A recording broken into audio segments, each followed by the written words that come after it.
Thank you for staying with us. We begin with the Black Stars and a frequently asked question. Why is it that the Black Stars usually, or the handlers of the Black Stars usually select players who don't play regularly for their clubs? It's a question that proponents have asked and critics have said is baseless. Here at the Joy Sports team, we went to look at the numbers, and that's what we show you here on this edition of the Joy News Prime Sports. So, the question is whether it's become a hub for benchwarmers. And we put together this from the recently given squad by Kwesi Appiah, the 24-man squad that he's named for Kenya. Now, this infographic gives us a lot of information. You can see a different color bar, what they call a donut bar. We've divided this donut bar into 100% worth of players. All 24 players named have been grouped into the number of minutes they have played for their clubs and also where they play. And now we will go into the detail as we look at the conclusion we came to. First of all, Kwesi Appiah has called up 24 players for Saturday's game, which is on the 23rd of March. And also, we do know that 5 of the 24 players have had a first-time call-up now, including this man, Asante Kotoko's Amos Frimpong, and his teammate Kwame Bonsu. Others include Caleb Ekuban and also Joseph Edu. They form the 5. Now, we can start looking at the statistics now as we go to the pie chart. We have 79% of this Black Star squad play in top flight leagues. 79% of them play in top flight leagues, which means that the rest play in Division 2. If you see the names of the players in red, those are the ones in Division 2. They include John Boy and also Lawrence Atizigi, Kwesi Appiah of Wimbledon, Joseph Edu as well. And we also have the last player being Daniel Opare of Royal Antwerp. So those are the only ones who do not play in the top flight. Let's move on to the next thing. Only 17 players of this Black Star squad played more than 80% of club games this season.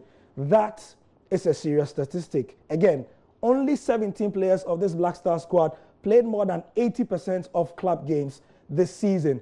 Is this enough reason for us to say that the Black Stars has become a den for benchwarmers? Let's look at the graph again to be able to impress on ourselves how this has come into effect. So you see that for 21 to 40% of games, we do have those in gray, and those include Caleb Ekuban, Jordan Ayew, Nicholas Opoku, Nuhu Kasim, Emmanuel Boateng, and Christian Achu. Those have had 21 to 40%. We have others also who have had 41 to 60% of games. We have those who have had 61 to 80% of games. And if you look at the blue bar up there, they are the Kotoko players who we couldn't rate because obviously there's no Ghana Premier League action. Let's move on swiftly from the benchwarmers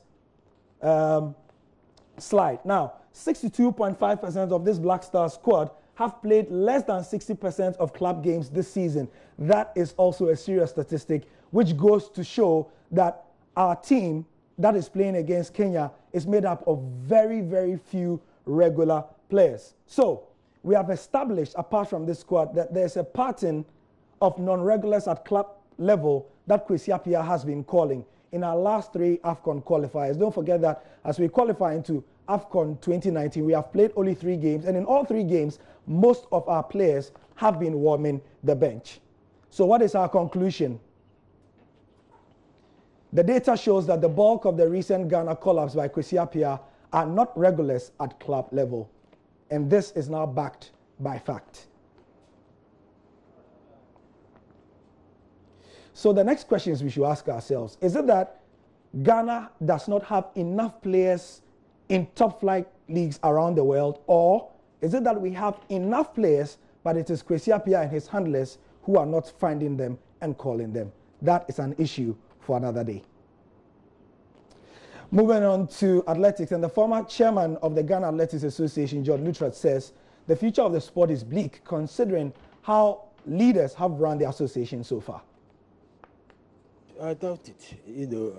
After all, soccer has been, under normalization for, I don't know, for God's sake, how long has that been, to get things right?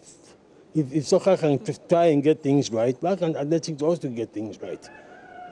Soccer players have had to sacrifice because the government itself knows that there are things wrong with soccer, there are things wrong with athletics, and we need to get things right. And I think athletes are beginning to realize that there were things very, very wrong with athletics. In some countries, in Africa, Kenya, Uganda, Ethiopia, some of these places, you have athletics right at the top.